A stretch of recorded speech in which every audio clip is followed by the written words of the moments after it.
মায়াপুর মন্দিরের ভেতরে আজকে আমাদের দ্বিতীয় দিন, আর আমরা এখন যাচ্ছি ব্রেকফাস্টের জন্য।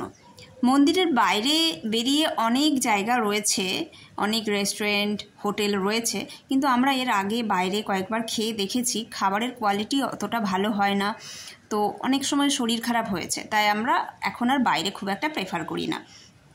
দুপুরবেলা আর রাত্রেবেলা তো কুপন কেটে মন্দিরের ভেতরেই প্রসাদের ব্যবস্থা রয়েছে, কিন্তু ব্রেকফাস্ট আর স্ন্যাক্সের জন্য এখানে অনেকগুলো ফুড কোর্ট রয়েছে। সেরকমই আজকে সকালবেলা আমরা গীতা ভবনের একটা ফুড স্টলে এসেছি। এখান থেকে আজকে আমাদের জন্য ধোসা আর আমার ছেলের জন্য ইডলি নিয়েছি।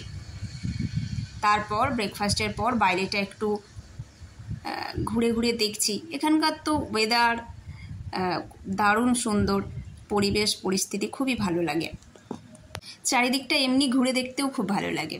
তারপর এখন খুব বৃষ্টি হচ্ছে, আর আমার ছেলে বৃষ্টির মধ্যে রেইনকোট পরে, আমরা গেস্ট হাউস থেকে বেরিয়ে রেইনকোট পরে এখন দুপুরের খাবার খেতে যাব, সেই জন্য রেডি হয়েছি, কিন্তু এত বৃষ্টি হচ্ছে যে যেতে পারছি না, তাই ওকে রেইনকোট পরিয়ে দিয়েছি। আর ওর খুব মজা বৃষ্টি হলে।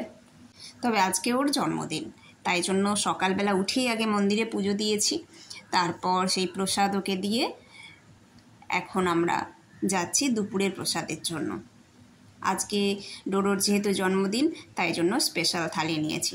স্পেশাল থালিতে অনেক কিছু ছিল, মটর পনিরের সবজি, পটলের সবজি, তার সাথে আরও একটা সবজি ছিল, তার সাথে পায়েস, মিষ্টি, চাটনি, পাঁপড়, রুটি, ভাত, আরও অনেকগুলো সবজি এখন মনে পড়ছে না ঠিকঠাকভাবে। তো যাই হোক, স্পেশাল থালিতে যা যা কোয়ান্টিটি ছিল সেটা আমাদের পক্ষে খেয়ে শেষ করা সম্ভব নয়, কারণ আমরা এতটাও ফুডি নয়, আমাদের জন্য একেবারে অল্প খাবারই ঠিক আছে। কিন্তু যাই হোক, আমরা ভাবলাম ঠিক আছে, আমরা যতটা খেতে পারবো সেই কোয়ান্টিটি অনুযায়ী নেব। কিন্তু এই দেখাচ্ছি স্পেশাল থালিটা, এতে একটা এই বাটিটা ফাঁকা রয়েছে, এটাই পরে পায়েস দেবে বলে। আর একটা সবজি ডাল ছিল খুব সুন্দর, তার সাথে স্যালাড আর পকোড়া, দারুণ দারুণ আইটেম ছিল। এই স্পেশাল থালিটা ওই পার হেড 150 টাকা করে নেয়। প্রসাদের একটা অসাধারণ স্বাদ, দারুণ সুন্দর লাগে।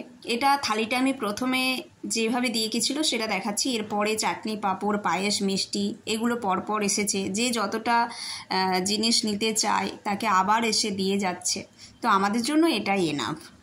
প্রত্যেক দিন কী কী করলাম প্রত্যেকটা ভিডিওতে দেখাবো আপনাদের।